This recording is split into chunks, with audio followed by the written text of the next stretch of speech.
Екстремно високите температури изминатиот период повторно нама се ги ставија дискусиите за работничките права, но и капацитетите на здравствените системи ширум светот. Прашуваме дали се почитуваат препораките на владата и во кои сектори најчесто работодавачите прават злоупотреби на правата на своите вработени.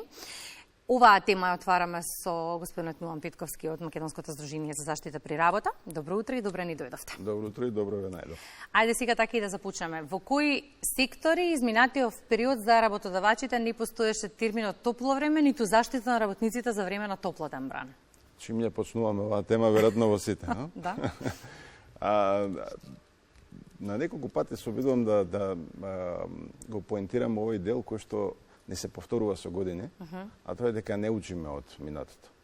Као летово, она фамозната изрека, да кажеме, во текот на зимата, снегот не изненади, веројатно и ова лето сонцето не изненади и високите температури. Се разбира, не може се да ставаме во една кошничка и да речеме дека сите работодавачи или ниеден од работодавачите. Има работодавачи кои што всушност само го разбира јазикот на репресијата, поточно на казната, но од друга страна има работодавачи кои наистина се грижа за своите вработени. Она што всушност јас и на неколку пати го коментирав е онај унифициран пристап, да кажеме, на управата, тоест на соодветните авторитети во земја, каде што секој од овие проблеми поврзани со работното место ги решаваат со декларации, значи со препораки. Кога нешто препорачуваш, некој може да го земе, ама може да не го земе во обзир. И сето тоа на крајот на кревите као говори за една наша ментална гимнастика што си ја правиме, тоа е додека трае, додека сме на ринглата, додека не пече, до тогаш ќе говориме за темава, ама кој ќе замине, ќе се соочуваме со друг проблем, поточно веројатно следен ќе ни биде зимата и како е ладно и како е ладно на работните места. Затоа, она што веројатно недостасува овде кај нас е пред една анализа од соодветни луѓе кои што всушност ќе укажат како да се решаваат проблемите поврзани со екстремни температури. Тие екстремни температури и следната година ќе се појават, и годината послета, веројатно во текот на нашиот цел живот, нели? Како што искуството ни кажува. Но она што веројатно ќе биде наша загуба е ако всушност не научиме како да се справиме и ако ги повторуваме истите грешки. И затоа малку подоцна ќе дискутираме. Она што ми падна во око минатата недела е дека имаме околу повеќе од 10 пријави дневно до Државниот инспекторат за труд. Кога се слушнавме да се договориме за разговорот, ви споменав, не ми се верува, Милан, дека секоја година ние фокусот го ставаме на градежниците само во еден период од годината, односно во два, кога имаме екстремно ниски или екстремно високи температури, и тогаш дискутираме за тоа дека треба да ги заштитиме. Оно што ме интересира, каде поаѓаат пријавите, знаеме, каде и како завршуваат?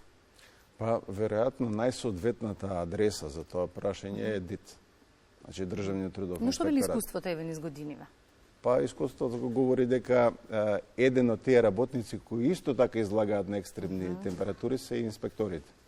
Зашто тие не се имуни на екстремните температури. Работата е во тоа дека, јас се слушав изјавата на синдикатите дека редовно пријавуваат по десетина прекршување на препораките, прекршување на оние во наводници закони кои треба да се почитуваат, но од друга страна, она што најчесто се случува е дека во голем дел од примерите доаѓаат во ситуација да постапуваат инспекторите по законот, тоа даваат препораки како прва мерка. Понатаму, ако работодавачот не слуша или не се повинува по препораките, веројатно после тоа следува на втората, за мене нејасна зона, а тоа е казната. Зошто не ми е јасно? Заради тоа што ниедна препорака не може да повлекува казна. Ме разбирате? Да. Тоа затоа реков јас, најдобро одговорот ќе го добиете кај соодветната институција која го спроведува законот, тоа е Државниот трудов инспекторат. Она што веројатно покажува искуството е дека дури и тие мерки не се доволно освестувачки за да не ги повторуваат несовесните работодавачи. Затоа што ако бидат до соодветно, да кажеме, освестувачки или ригорозни, тогаш тие нема да ги повторуваат и меѓу себе ќе знаат дека всушност не треба работниците да ги праќаат на екстремни температури да работат. Рековте само градежништво. Не. Еден од сегментите. Меѓутоа секогаш ни паѓа во очи најмногу затоа што е најблиско во урбаните средини. Што правиме со земјоделците? Тоа не е видливо пред очи. Што правиме со земјоделците кои мораат да бидат изложени на директно сончево зрачење? Тие немаат кај да се скријат. Нивата не обезбедува, да кажеме, соодветни услови за работа. Тоа е само дел од професиите кои всушност ние ги оставаме као некому другому се случува. Во еден сегмент од одговорот споменавте промените кои треба да ги направиме, бидејќи веројатно во овие препораки зборот треба најмногу ги збунува работодавачите. И сега во тој контекст потребно ли е прецизирање на законската регулатива? Кога треба и под кои услови да се сопре работниот процес? За од една страна да знаат како треба да се заштитат работниците и од друга страна работодавачите да не бидат изманипулирани. Ајде вака, Законот за безбедност и здравје при работа му вели на работодавачот ти не мораш да знаеш како треба. Значи, ти мораш да обезбедиш безбедни и здрави услови, ама не мора да знаеш како. Затоа ќе си ангажираш соодветно стручно лице кое ќе ти помогне да го решиш тоа кај себе, кај твојот работен процес. Нешто слично како и со сметководителите. Значи, ако го ангажираш стручното лице, тоаш мораш од стручното лице да побараш како да го решиш проблемот дури и во случајот со екстремните температури. Сега, законот самиот по себе, ако го направиме како што се знаеме комплициран, го направиме со милион членови, ќе го направиме швајцарско сирење. Јас не сум присталица на тоа, сум многу повеќе присталица на стандардно уредување, тоа е поточно со стандарди уредување. Кај нас ние се убивме од препишување на европските стандарди за безбедност и здравје при работа, а со тоа што најпаметно на свет им ставивме префикс МК. Значи на самите стандарди ЕН ние им ставивме МК. Со тоа сметавме дека кога некој ќе не праша дали се стандардите, да ги имаме. Ама клучното прашање кај стандардите дали ги спроведувате.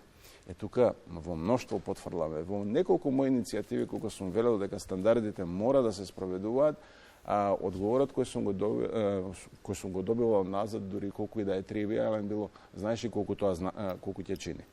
И па ако еве да речеме дека не знам, дали ти можеш да ставиш цена на еден човечки живот или на едно човечко страдање поврзано со несреќата на работното место? Дали колективните договори може би се добра опција за секоја компанија внатрешно да се ги уреди правилата на работа? И сега, затоа што не го прашувам случајно, кога читав изминативе денови, која држава како си ги има уредено овие правила на игра, не дав конкретен одговор. Во Италија, да речеме, на одредена температура треба да му се обезбеди на работодавачот по неколку литри вода. Во Обединетото кралство е пропишана одредена температура до која што треба да работи работникот, на таа мора да остане дома, но е предвидено во Обединетото кралство, да речеме, во колективен договор. Добра идеја е колективниот договор? Секако, мислам. Самиот по себе во нашето законодавство представува, да кажеме, продолжена рака на закон. Значи, му возможува, и тоа е добра пракса, например, да се договорат директно работодавачот и работникот за конкретните, да кажеме, недефинирани или сиви зони кои постојат во законот. И тоа е добра основа и дури во нашето законодавство вели не може да оди под законот, може да оди над во уредување на правилата. Но она што добро го напомнавте, бидејќи напомнавте неколку земји, јас сум секојаш присталица на локализирање на решенијата. Значи, не можете решенија кои функционираат, да кажеме, во Англија да ги примените тука. Како што не можете и решенија кои функционираат тука да ги примените, да кажеме, во Сахара. Значи, ние пред се мораме со нашиот ум да се ги најдеме нашите решенија. Не можеме да копираме, аманте луѓе, престанете со тоа глупаво однесување, тоа е ако негде некој осмисли нешто, ние веднаш као да ќе го репродуцираме, ќе го ставиме. Да, нека ни биде водилка, нека биде нешто што всушност може да ни даде патоказ на каде да се движиме. Немојте само да го реплицирате, бидејќи нема да функционира.